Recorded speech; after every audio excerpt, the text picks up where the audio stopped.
Lo que pasó y sigue pasando con los resultados del estudio Excel es todo un escándalo que surge como consecuencia de un diseño experimental poco claro.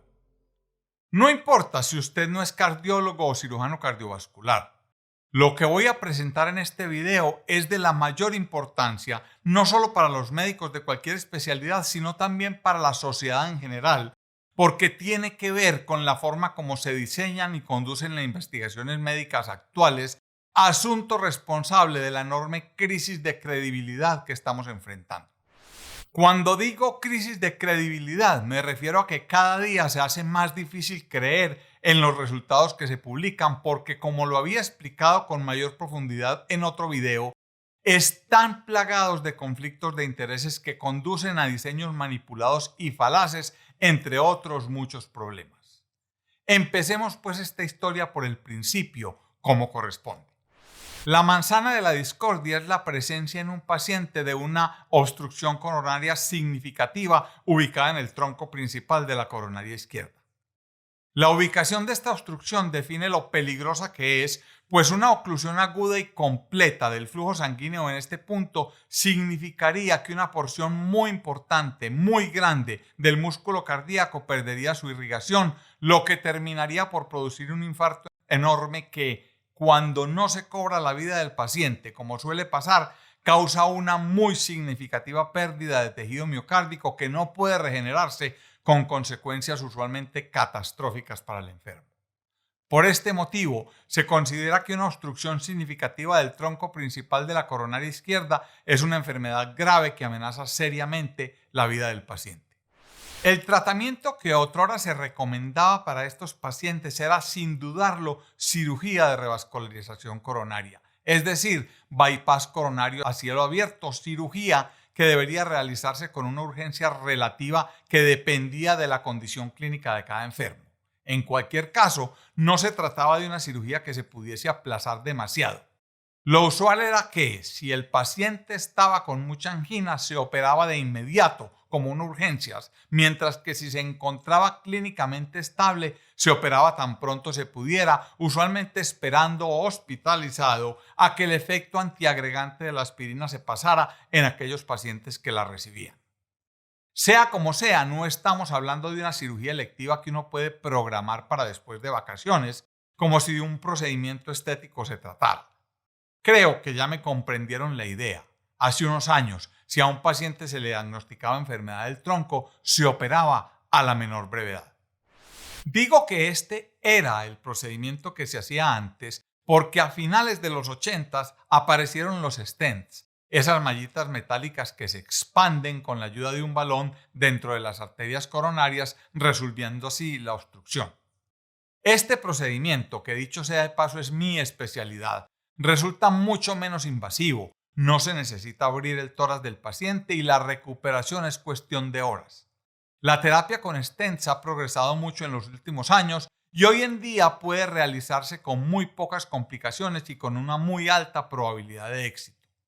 Existen además stents que liberan medicamentos de forma controlada, ayudando así a que la obstrucción no se reproduzca. Durante los primeros años de la historia de los stents coronarios, la obstrucción del tronco principal de la coronaria izquierda no se consideraba una indicación usual por los riesgos que implicaba. Sin embargo, en la medida en que la tecnología ha progresado, es técnicamente viable implantar stents en este tipo de lesiones. Yo personalmente implanté muchos con bastante éxito y sin complicaciones importantes. De allí surgió una pregunta de investigación muy válida cuyo intento de responderla ha provocado el escándalo del que vamos a hablar. La pregunta sería, ¿cuál de las dos terapias, cirugía o stent, es la más conveniente para pacientes con enfermedad del tronco principal de la coronaria izquierda? Mucho se ha publicado al respecto, pero vamos a concentrarnos en un estudio aleatorizado conocido como Excel, sigla que define el título real del estudio, que es Evaluación de la efectividad de Science versus bypass coronario en la enfermedad del tronco principal de la coronaria izquierda. Science es el nombre comercial con X de un stent liberador de everolimus producido por laboratorios Abbott. El protocolo de dicho estudio, que empezó en el 2010, se publicó apenas en el 2016. El grupo de investigadores de Excel está compuesto por cardiólogos intervencionistas, los que implantamos stents, y cirujanos cardiovasculares, los que hacen cirugía abierta, todos liderados por el doctor Greg Stone, en mi opinión, una de las mentes más brillantes que tiene la cardiología actual. El doctor Stone trabaja como cardiólogo intervencionista en Mount Sinai en Nueva York, es codirector de la Cardiovascular Research Foundation y del TCT, que es el mayor congreso de cardiología intervencionista y medicina vascular del mundo. El doctor Stone declara haber recibido honorarios personales y acciones de 20 compañías médicas privadas y también declara que el TCT gana dinero de los expositores, incluidos algunos de los mayores fabricantes de stent del mundo como Abbott, que patrocinó este estudio, Boston Scientific y Medtronic. El Dr. Stone nunca ha ocultado sus muchos conflictos de intereses, asunto que se le abona pero que no hace que desaparezcan. Excel aleatorizó 1.905 pacientes con enfermedad de tronco y complejidad anatómica baja o intermedia para recibir el Stent Science, 948 casos, o cirugía de bypass coronario, 957 pacientes. El desenlace primario fue un compuesto, o sea, la suma de muerte por cualquier causa, accidente cerebrovascular o infarto del miocardio, bien sea periprocedimiento o durante la evaluación posterior en un tiempo de seguimiento de 3 años. Acá toca mencionar, sin profundizar demasiado para no enredarnos sin necesidad, que hay 2 definiciones de infarto del miocardio, asunto que va a resultar muy importante un poco más adelante.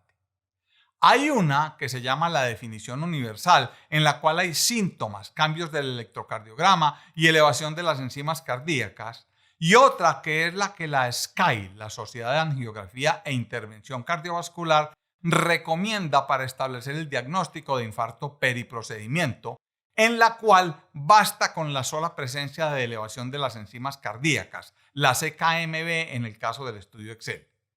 Es por lo tanto un diagnóstico principalmente basado en superar un umbral bioquímico. En cualquier caso, el tamaño de muestra, o sea, el poder del estudio, se calculó con base en este desenlace primario combinado para establecer la no inferioridad de la terapia con stents versus la cirugía. El margen que establecería la no inferioridad con respecto al desenlace primario fue de 4.2 puntos porcentuales. Los principales desenlaces secundarios incluyeron otro desenlace combinado compuesto de muerte por cualquier causa, accidente cerebrovascular o infarto de miocardio a 30 días y la tasa de otro desenlace compuesto integrado por muerte, accidente cardiovascular, infarto del miocardio o necesidad de revascularización debido a isquemia a 3 años. Todas las tasas de eventos se basaron en estimaciones de Kaplan-Meier en un análisis desde el momento del procedimiento hasta el primer evento.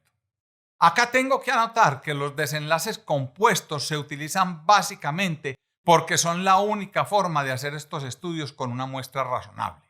Pero son, de entrada, una deformación que poco tiene que ver con la salud de las personas. Los estudios deberían evaluar desenlaces duros como mortalidad o infarto del miocardio, etc. Pero la suma de varios eventos en un solo desenlace es solo una forma de poder hacer estudios que de otra manera no podrían realizarse porque se necesitarían muchos pacientes. Es mi opinión personal y la de muchos, que si un estudio no es factible desde el punto de vista logístico o presupuestal, eso no quiere decir ni justifica inventarse un desenlace combinado que solo nos distrae de lo realmente importante para que los investigadores se puedan dar el gusto de publicar. Los resultados a 3 años se publicaron en el New England Journal of Medicine el 8 de diciembre de 2016. Como no vamos a detenernos en este reporte, baste por ahora saber que los autores concluyeron que, en este grupo de pacientes, la terapia con stent liberadores de everolimus no fue inferior a la cirugía con respecto al desenlace primario a 3 años. Hasta ahí todo bien. O más o menos, pues los desenlaces compuestos de estudios hechos por autores con terribles conflictos de intereses son más bien regulares. Pero sigamos adelante, que la sustancia viene enseguida. No nos vamos a detener en el reporte del 2016 porque el escándalo se formó cuando los investigadores presentaron los resultados del estudio en un seguimiento a 5 años. Dicho reporte se presentó en el TCT de San Francisco en septiembre del 2019, casi de forma simultánea con la publicación en el New England el 28 de septiembre, donde quiero que noten que el doctor David Taggart no está incluido en la lista de autores, cosa que sí sucedió en el reporte a los 3 años. A los 5 años de seguimiento, el desenlace primario había ocurrido en el 22% de los pacientes de stent y en el 19.2% de los operados. La diferencia no fue estadísticamente significativa. La muerte por todas las causas se presentó en el 13% del grupo de stents y en el 9.9% del grupo operado, con un intervalo de confianza del 95% para la diferencia encontrada de 0.2 a 6.1 y un odds ratio, que en términos formales se define como la posibilidad de que una condición se presente en un grupo de población frente al riesgo de que ocurra en otro, con 95% de intervalo de confianza de 1.38, 1.03 a 1.85. La diferencia entre 13% y 9.9% de mortalidad no es para nada despreciable porque se trata de una diferencia real del 31%. Los investigadores consideraron que este hallazgo podría ser un falso positivo entre comillas, porque el poder no se calculó para medir mortalidad, lo que es un despropósito porque para muchos el poder es bajo solo si no se encuentra diferencia. Pero si se encontró alguna diferencia real, el poder pasa a ser del 100%. ¿No ve que sí pudo encontrar la diferencia en la mortalidad? A pesar de todo esto, los investigadores muy orondos concluyeron y publicaron en el New England Journal of Medicine que a 5 años la terapia con stent liberadores de everolimus no fue inferior a la cirugía con respecto al desenlace primario. Mejor dicho, informaron que a la hora de seleccionar la mejor terapia para los pacientes con enfermedad del tronco, da lo mismo ponerles un stent que operarlos. Y como los stents son menos invasivos, pues ya sabemos lo que hay que hacer. La pelotera se formó porque pocos días después de esta publicación, en una presentación en el Congreso de la Sociedad Europea de Cirugía Cardiotorácica EACTS, que se llevó a cabo en Lisboa a comienzos de octubre del 2019, el doctor David Taggart, uno de los cirujanos autores del estudio Excel, jefe del comité quirúrgico de la investigación, acusó a sus compañeros investigadores del estudio, o sea, al doctor Stone, de manipular el estudio para favorecer la terapia con stents. Para empezar, el doctor Taggart dijo que quienes redactaron el informe publicado en el New England subestimaron el efecto sobre la mortalidad total, cosa que es cierta, y sobrevaloraron el hecho de que no hubo diferencia significativa en el desenlace primario, a pesar de que esto se debió a que el grupo de cirugía tuvo una incidencia mayor de infarto perioperatorio diagnosticado simplemente con la definición de la SCAI, es decir, por la simple elevación perioperatoria de la CPK-MB. Según este cirujano, no se está hablando de cualquier cosa, se trata de gente muriendo. Los datos hablan por sí solos y demuestran que la mortalidad global a 5 años es mayor en el grupo tratado con stents. En resumen, Taggart afirma que las conclusiones publicadas están en desacuerdo con los datos del estudio. Como grave la cosa, ¿cierto? Pues bien, este cirujano argumenta que buscó que sus compañeros investigadores entraran en razón y le dieran importancia a la diferencia que se encontró en la mortalidad global. Como no obtuvo una respuesta satisfactoria, dice Taggart, solicitó que su nombre fuera retirado de la lista de autores. Por eso no aparece en la publicación del New England del 20 de septiembre. No hay que subestimar este gesto. David Taggart es un muy reconocido cirujano con más de 300 publicaciones y jamás había pedido que lo retiraran de ninguna. Y es que lo que este cirujano argumenta es real. No le dieron importancia a la diferencia en mortalidad y la aparente no diferencia en el desenlace primario se debe a la mayor incidencia, entre comillas, de infarto periprocedimiento en el grupo de cirugía que, según Taggart, fue producto de un estudio diseñado a propósito para que la cirugía fallara en este campo, pues es fácil que la CK se eleve en los pacientes sometidos a circulación extracorpórea y bypass coronario sin que eso necesariamente signifique que se presentó un infarto real, es decir, un evento coronario agudo con pérdida real de masa miocárdica. Dicho de otra forma, es bastante probable que la diferencia en infarto perioperatorio en favor de los stents se deba a la definición usada para infarto periprocedimiento que favorece o favorecería a la terapia con stents y no que al paciente realmente tenga una mayor probabilidad de sufrir un verdadero infarto perioperatorio. Si se mira el infarto espontáneo no relacionado con el procedimiento, o sea, el que se presentó durante el seguimiento, lo que muchos consideran un infarto de verdad, los números también favorecen a la cirugía. 6.8% en el grupo de stent versus 3.5% en el grupo operado, diferencia que con un intervalo de confianza del 95% da 3.2 puntos porcentuales con un rango de 1.2 a 5.3 y odds ratio de 1.96 con un rango de 1.25 a 3.06.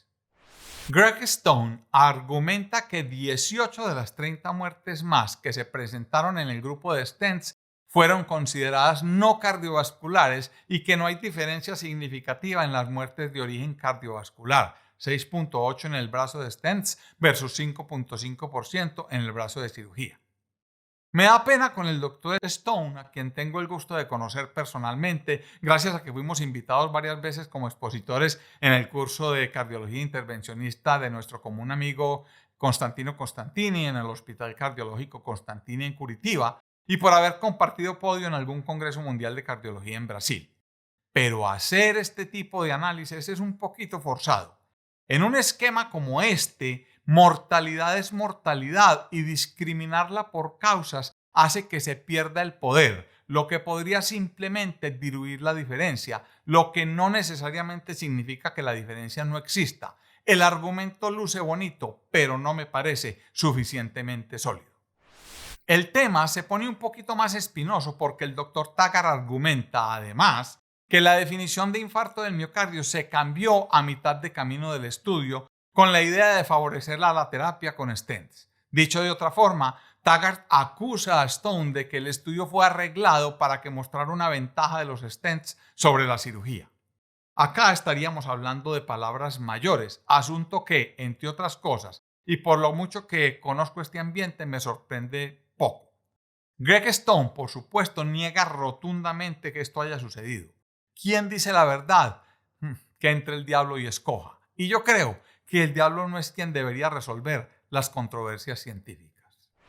Otro autor del estudio, el doctor Peter Kapteyn, un cirujano retirado que ahora es vicepresidente de Medtronic, empresa que también vende stents medicados, o sea que también está lleno de conflictos de intereses, argumentó muy disgustado en esa reunión que la definición de infarto nunca se cambió y que lo que pasó fue que simplemente aparecieron unos datos de CPKMB que estaban perdidos y que se recolectaron de forma tardía. Muy bien, doctor Kapteyn, no ayude, que empeora. David Taggart, que como les digo no es ningún aparecido, había publicado en Circulation en el 2018 una crítica a los investigadores de Excel sobre el tema de la cambiante definición de infarto del miocardio. La palabra Excel aparece citada 31 veces en esta publicación, lo que me hace pensar que las palabras de Taggart en el Congreso de la Sociedad Europea de Cirugía Cardiotorácica, en el EACTS, no fueron para nada improvisadas ni producto de un ánimo exasperado. Otro asunto con este estudio que no debe tomarse a la ligera es que un tercio de los autores recibió honorarios personales de Abbott Vascular, mientras que más de un 40% recibió honorarios de otros fabricantes de stents. Yo no soy para nada enemigo de la industria, sin embargo, algo habrá de hacerse para evitar que personas con vínculos estrechos con el negocio de medicamentos y dispositivos estén tan involucrados en estudios tan sensibles. También hay que pensar en la responsabilidad que le cabe a los editores del New England Journal of Medicine. Una diferencia de más del 30% en la mortalidad global ha debido encender muchas luces en la revista para que este aspecto del estudio no fuese subestimado de manera tan olímpica. Esto toca decirlo con toda claridad. Se trata de un señor fracaso del proceso de revisión por pares y del proceso editorial del New England, asunto que es en extremo preocupante. Este debate continúa. El 6 de diciembre, durante el quinto Congreso Internacional de Enfermedad Coronaria llevado a cabo en Nueva York, estaba programado un debate sobre este tema entre el Dr. David Taggart y mi buen amigo el Dr. Pedro Rafael Moreno. Nunca pude encontrar nada en la red sobre cómo transcurrió la reunión. Sin embargo, pude comunicarme con Pedro Rafael, quien me contó que dicho debate nunca se llevó a cabo. El link que aparece en la referencia 7 ya no funciona, pero afortunadamente yo alcancé a capturar la pantalla para ustedes. Lastimosamente, el tema no acaba aquí. El 9 de diciembre de 2019, BBC Newsnight publicó un artículo sobre el tema, reportando que las guías europeas sobre el manejo de la enfermedad coronaria están siendo modificadas o por lo menos revisadas gracias a la controversia sobre los resultados del estudio Excel y a una investigación adicional sobre el asunto hecha por los periodistas de BBC Newsnight. Por este artículo, que llegó a mis manos gracias a un buen amigo que siempre está bien informado, fue que me interesé en el tema y decidí hacer este video. Según la BBC, los cirujanos cardiovasculares en Europa le retiraron su apoyo a las guías de tratamiento vigentes, argumentando que por lo menos en el caso de la enfermedad de tronco, los pacientes podrían estar recibiendo una recomendación equivocada. La BBC hace énfasis en que los resultados del estudio Excel se publicaron usando la definición de la SCAI para infarto periprocedimiento y que no publicaron, como se supone que lo harían, los resultados paralelos que se obtendrían usando la definición universal de infarto del miocardio. La parte que me parece más fuerte del artículo de la BBC, que no es cualquier emisora de radio común y corriente, es que los periodistas Deborah Cohen y Ed Brown aseguran haber visto los datos no publicados y, según ellos, estos datos muestran que para la definición universal de infarto, los pacientes en Excel que recibieron stents tuvieron un 80% más de infartos que los que se sometieron a cirugía de corazón abierto. Habrá que ver ese 80% si es simplemente una diferencia entre 1 y 1.8%, pero de todas maneras reportan una diferencia en favor de la cirugía de revascularización. El artículo del prestigioso medio no publicó los datos precisos que los necesitaríamos a los que se refiere y dice también que los autores originales de Excel les dijeron que esa información era simplemente falsa. BBC Newsnight argumenta que entrevistó a varios expertos que creen que la información es creíble. Miren pues el punto donde nos encontramos ahora. La BBC dice que tiene datos que el estudio no publicó y los investigadores dicen que esto es falso. Va a tocar volver a llamar al diablo para que entre y escoja. Vamos a ponernos de acuerdo sobre este problema, que no se parece en nada a lo que conocemos como ciencia. ¿Cómo es posible que existan dos sets de datos, uno publicado por los autores del artículo y otro obtenido por la BBC? ¿A quién le creemos? Lo cierto del caso es que las guías europeas actuales para el tratamiento de la enfermedad del tronco recomiendan por igual el uso de stents o cirugía de revascularización.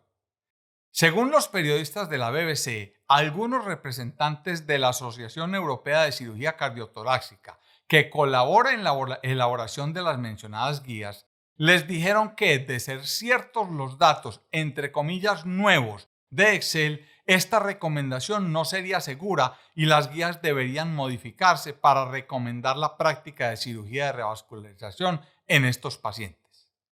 El asunto se ha vuelto tenso y muy complejo, hasta el punto de que el profesor Domenico Pagano, secretario general de EACTS, le dijo a la BBC que, abro comillas, es motivo de grave preocupación para nosotros que algunos resultados en el estudio Excel parecen haber sido ocultados por los investigadores y que por lo tanto algunos pacientes pueden haber recibido una recomendación clínica incorrecta. Cierro comillas. Yo no sé si esto es cierto o no, pero lo que dicen tanto los periodistas de la BBC como algunos directivos de EACTS es que los investigadores de Excel ocultaron algunos datos a propósito con el fin de favorecer el tratamiento con stents. Vuelvo y repito, yo no puedo afirmar, no sé si esto es cierto o no, pero de serlo estaríamos hablando de un problema de una gravedad enorme. Para acabar de completar la fiesta, la publicación de la BBC afirma que se enteró que, al mismo tiempo en que se estaban elaborando las guías de tratamiento, la Junta de Monitoreo de la Seguridad de los Datos del Estudio Excel, el DSMB por su sigla en inglés, que es el organismo independiente que vela por los intereses de los pacientes involucrados en un estudio, estaba planteándole algunas preocupaciones a los investigadores. Los periodistas afirman haber visto correos electrónicos donde el DSMB manifestaba su preocupación por la mayor mortalidad encontrada en el grupo de stents. Según estos correos, el DSMB pensaba que esta información debería hacerse pública, ya que sabían que se estaban elaborando nuevas pautas que recomendarían stents o cirugías. Al parecer, los investigadores decidieron no publicar en ese momento esta información y el DSMB permitió que el estudio continuara tal como iba. Esto de elaborar guías de práctica clínica no debe tomarse a la ligera. Si las cosas que hemos descrito del estudio Excel resultan ciertas, la consecuencia de hacer una recomendación errónea es que algunos pacientes tratados con stents para enfermedad del tronco principal de la coronaria izquierda morirían sin necesidad, pues dicha muerte podría haberse evitado si el paciente se hubiese operado. Mucho cuidado con esto. No estoy afirmando que lo que se dice del estudio Excel sea cierto. Yo no tengo elementos de juicio para hacer esta afirmación. Yo no soy un insider de la investigación. Lo que estoy haciendo es compartir con ustedes el revuelo que se ha formado en la comunidad cardiológica con este tema. Sea como sea, la Sociedad Europea de Cardiología, el otro organismo profesional involucrado en la redacción de las guías, rechazó la afirmación de que éstas pueden haber causado daño a los pacientes y las respaldan porque, según dicen, no solo se basaron en los datos del estudio Excel, asunto en el cual tienen razón. Para finalizar, quiero dejarles un mensaje que va más allá de la controversia específica del estudio Excel. Es para mí muy claro que la investigación clínica está enfrentando una muy seria crisis de credibilidad y este novelón que se ha formado con este estudio es solo un síntoma más de dicha crisis. Tengo que empezar por decirles que la pregunta de investigación es perfectamente válida, pues deberíamos saber cuál es el mejor tratamiento para los pacientes con enfermedad del tronco principal de la coronaria izquierda. El problema surge con la forma como se intenta dar respuesta a esa pregunta. En mi opinión, este estudio, como muchos otros, arranca con serios problemas, principalmente por dos razones que no son las únicas.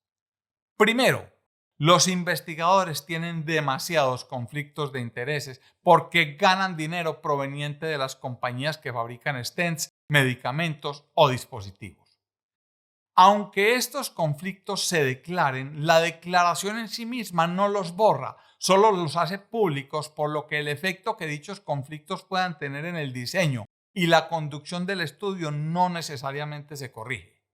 Mucho cuidado, no estoy afirmando que todos los investigadores manipulen los datos para favorecer a la empresa de la cual reciben honorarios, ni tampoco estoy insinuando que eso haya sucedido en el estudio Excel.